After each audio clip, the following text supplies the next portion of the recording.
So basically, like the app that I have built is basically for a actual production level application, like a fintech solution. Yeah. So which I'm currently working on. So I have been working on this project for past 4 weeks.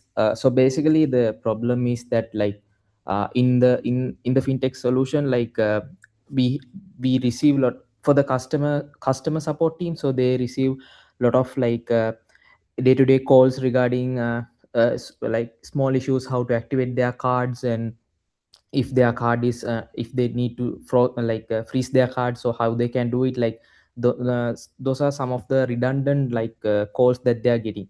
So what as a team, like we decided to like since we have the capability of like large language models to like understand the context and then provide necessary information based on the some kind of like a data set. So what we have decided is that like we plan to build an AI agent that can interact with the customers like in chatbot level, so that like I have implemented it as a like a small API, so that like for the we have two platform, web and mobile. So instead of like implementing the UI just in React, so what we have done is like I expose the entire AI agent as like a REST API, so that like whenever like front end developers start working on the chat model, so they can like implement their own UI and stuff. So for the testing purpose, like so this entire app is currently under evaluation with the actual operations team. So this is the UI that I have used. Like so basically there are three categories for this. Like the chat is basically the where you can have a conversation with the AI agent. And knowledge base upload is basically you can upload the company knowledge base and all that.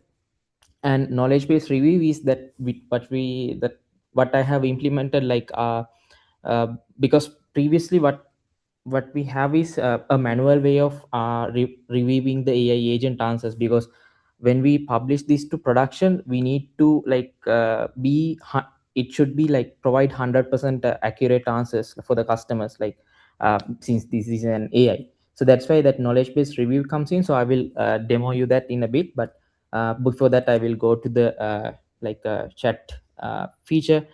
So for example, if I ask about like one of the features, uh, like what is express pay. So then what this is like, it will send it across the like into the backend. So there are a couple of things happen, just not it just not like sending so I think yeah, database connection failed. So but so I think might be a issue, like, but I can show you like how it works. So for example, if I say, ask a question, so it just not like sending the answer right away. So there are few things that happens before generating the answer. So I have implemented an input guardrail, because like we need to like make sure everything, like the tone that they are asking, and if like if the question is not related to the product, so then we don't want to like give hallucinated answers. So that's why the input guardrails are placed, so that we can make sure LLM can only process the like answers for the actual product, not the hallucinated answers. So for example, so this is how it give the answers, just like in the normal chatbot application, but it also aware about the context, the whole message, like conversation. So in terms of like if they ask the same question again, so this entire thread, like we can send it to the LLM, so to get the context of what they're asking like all about. So the context awareness is there, so we are not losing the context while we are having the conversation. So that's how the chatbot actually works. So like in terms of like the one of the features that I have more focused on is actually the knowledge based review, because like most of the time when we ask a question, so we need to make sure like whether that is correct or not. So that's where this like knowledge based review feature comes in. So for example, as the internal member, I can go to the knowledge base review and see what is the question that the customer is asking, and what is the answer that is generated by the agent. So then what I can do is I can mark this as correct or incorrect. So if that answer is incorrect, so they can as a actual human, I can actually put the what is the actual correct answer for this question. And then if I submit my review, what happened behind the scene is like it is automatically updating the existing knowledge base in my database, so that the next time the customer is asking a question something related to this, so instead of like sending the old answer, it will get the updated knowledge base from the database. So that's the knowledge base review. It will automatically evolved while we having the conversation. So that's why the review process is there, so that when the internal team is satisfied with all the answers that are generating, it is maintaining 98 to 100% accuracy, then we feel like okay, then we can now move to production level. So that is one of the feature that I have implemented. And in terms of like knowledge base, so one we have documents that have just not only text, so we have images. For example, if a PDF document have an image, so we need to like extract those information as well, because sometimes those images in the PDF documents may contain a lot of information like about the context of the document.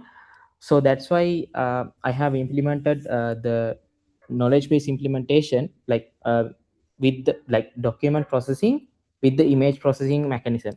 So I'm using optical character recognition models through the OpenAI. So when we upload the document, so with an image, so it will extract the image, and then it will use the LLMs to describe the image, because we cannot like store the image as a PDF in the knowledge base. So that's why it is described and then place it on the actual knowledge base. So that's basically what I have building so far. So far it's the accuracy in terms of the accuracy, it is maintaining 92 to 95% answer correctness. So we are currently like going through the internal process, and also I'm building some guardrails, input and output guardrails, to make sure the answers are properly like it is consistent across the conversation, not hallucinated. So that is the application that I'm building currently. So in terms of like tech stack, I'm using Python and Fast API for the backend application, and for the database, I'm using ChromaDB, uh, but with some issues like I just moved to PostgreSQL, so that way I can maintain very consistent with the existing like databases that we are currently using in our actual production application. Uh, so yeah, so that's what I have built so far.